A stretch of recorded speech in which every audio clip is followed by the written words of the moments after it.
try not to look back in anger, but why do I even play this stupid game? I need a new hobby, I think. I need something else to dedicate 9 years of my life to. So I've ended up with another below average score, and this is how my team failed. I was contemplating fantasy suicide on the Saturday night following 28 points with my captain and 7 other players having let me down. It was all coming through midfield. We weren't playing as a rounded team. Stoke and my fantasy team as well. Obviously, Stoke losing 2-0 at home to Watford didn't help my suicidal thoughts, but I'm only joking. So, we're a bit like Chelsea in that we should be a lot better by now, by our standards. It's ridiculous, but it's not funny anymore, and we need to start picking up points. My fantasy team and Stoke.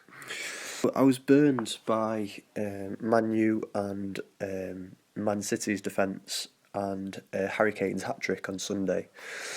And I've missed out on the early form of the best performing player in the league so far this season. Of course, I mean Leicester's ex-League Two man, Jamie Vardy. He averages a goal a game, and 3 of my strikers seem to average 0 goals in games so far this season. My team was summed up by Kyle Norton, who ironically sounds a bit like my name, Kyle Norbury.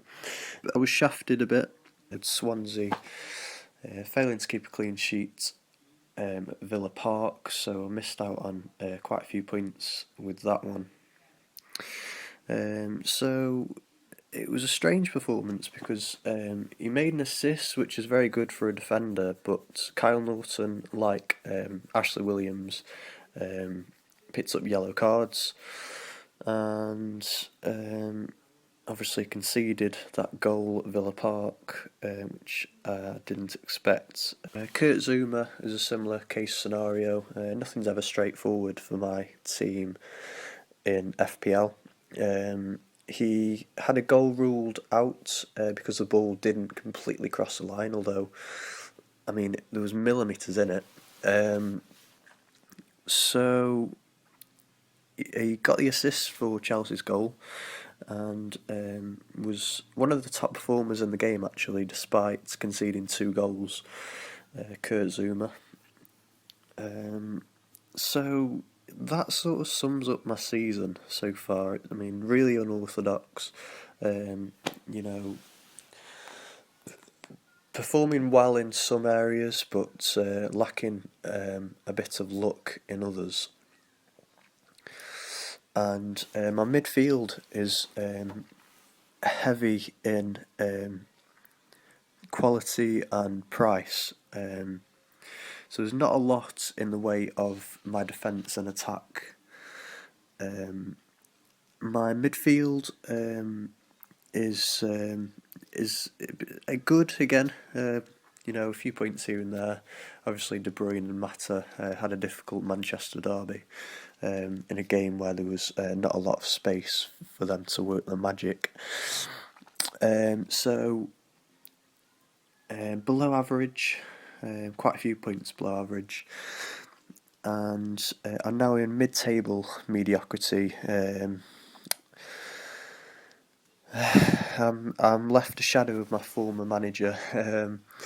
I don't trust my own decisions anymore, and all I have now is my dedication to playing the game every week. But I wonder what the point is with such an average team. And no goals in attack, and Diego Costa really is a weapon. And with only 10 weeks played, I've already made approximately a ton of transfers so far this season. There seems to be a theme developing with my team's transfers.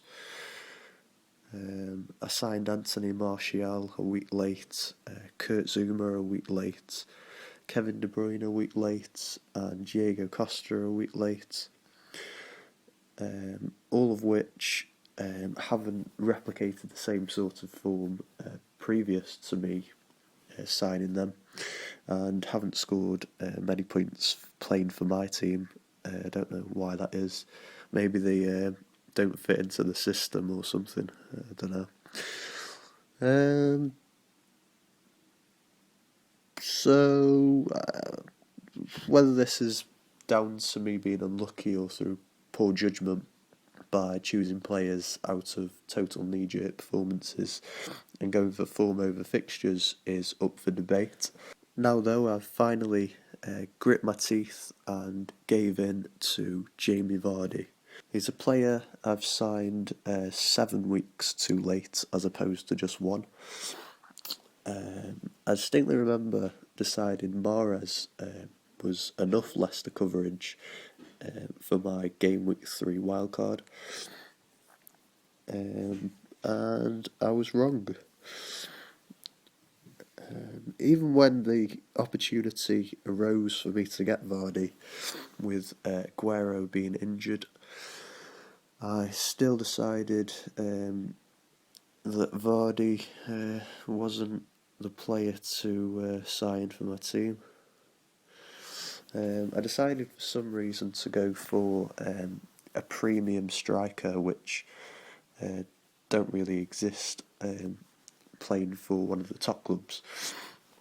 The only premium striker at the moment is Jamie Vardy, who I've already mentioned is a Leicester City player. I mean, the Premier League just makes no sense, does it? So I replaced Sergio Aguero with a similar price player, the high-end Diego Costa, and Jamie Vardy honestly didn't cross my mind. It was more of a decision between Wayne Rooney and Diego Costa. Needless to say, Costa got 1 point, Rooney 2 and Vardy 5, and it's these sort of decisions which mean I can't sleep anymore. So yeah, who'd have thought the best striker in the Premier League is a Leicester City player who played in League 2 just a few seasons ago. Usually I'd be pleased, but I just feel bitter about it. But, he is a player that you'd rather want to score than hope he doesn't. And I've signed 7.1 Jamie Vardy, who's just gone up to 7.2 for the useless Diego Costa. And what can I say about Diego Costa? I'll add to that actually. I think he's a frustrating, useless pile of Spanish Brazilian rubbish, Diego Costa, and a player who I have an unfortunate Stockholm syndrome for after he scored 20 goals for me last season. He was actually one of my high-scoring players. 20 goals, and he was actually out injured for the latter part of the season. So, I mean, that's almost a goal a game, and 2 goals for every yellow card last season. Having scored 20 goals and got just 8 yellow cards. Compare that to this season. This season he's picked up more yellow cards than goals, so I have no regret about getting him out of my team for Jamie Vardy. So this week I've picked my team randomly with no use of logic or past experience or intellect, which have all been my downfall so far this season. So I'm just going to pick my team and hope for the best.